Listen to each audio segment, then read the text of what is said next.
It's Eric Chua.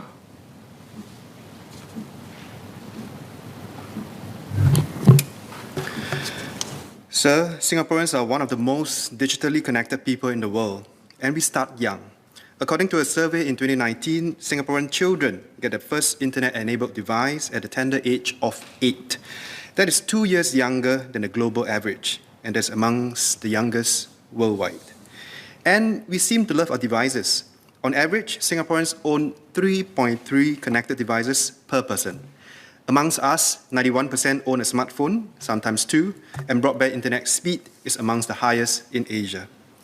Couple these trends that have been gathering pace since the 1990s with changes in our lifestyle due to the pandemic in the past 2 years, work from home, home-based learning arrangements, safe management measures, all those have meant that the human connection that each of us yearn for could often only be achieved through technology-mediated means.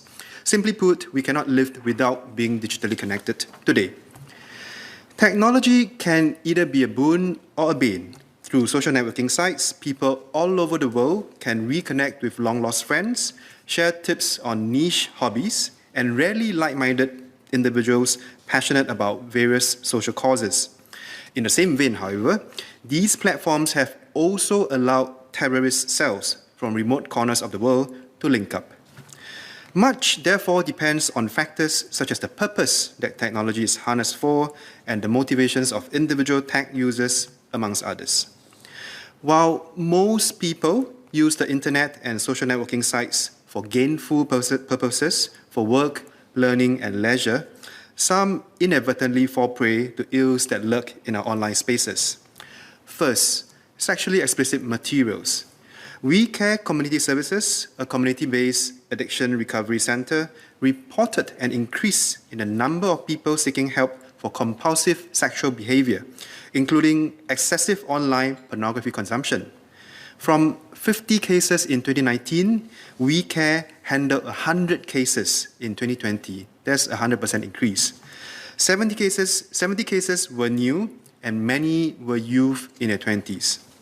In many cases, first encounters with sexually explicit materials online start off quite innocuously as a curious conversation between peers or a chance encounter to a sexually explicit site due to random pop-up advertisements. But in Asian societies like ours, where parents tend to avoid awkward conversations on such sensitive topics, young, impressionable minds are often left on their own to make sense of the material that they come into contact with. While many do not find themselves mired in addiction, the fact remains some do, especially when the consumption of sexually explicit material serves as a stress management mechanism. The question then is, do we know this often invisible issue well enough to design appropriate interventions? Second, gaming. Gaming itself is not necessarily a bad activity. It can be a good source of entertainment, stress relief, or even character building. But things can go south with a small group of gamers when excessive online gaming interferes with one's routines. Relationships with family and friends can become strained, and when gaming becomes a compulsion, one becomes restless and irritable when access to gaming is curbed. We all reeled in shock here in Singapore when we learned that a teenager with a gaming addiction killed his father, partly because the father had limited access to his games.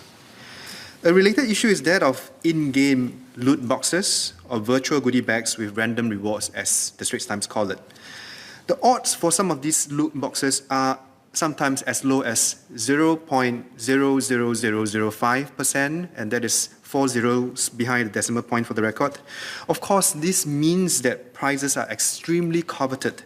But what is concerning is how addictive loot boxes can become.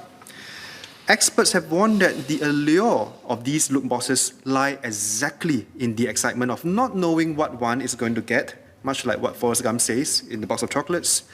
This stimulates the production of dopamine, a mood-lifting biochemical typically produced when we exercise, get sufficient sleep, or meditate.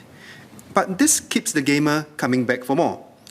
I've talked about my concerns on sexually explicit materials and gaming, but there remain many other issues that needs working through.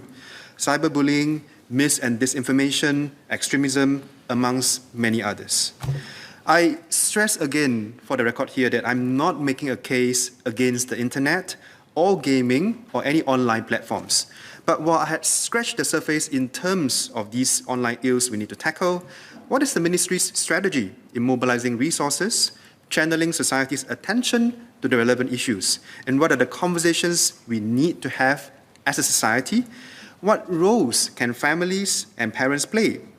How can we all do our part to make the online world, which actually can be a constructive space for networking, knowledge sharing, and content creation, one that is safer for everyone?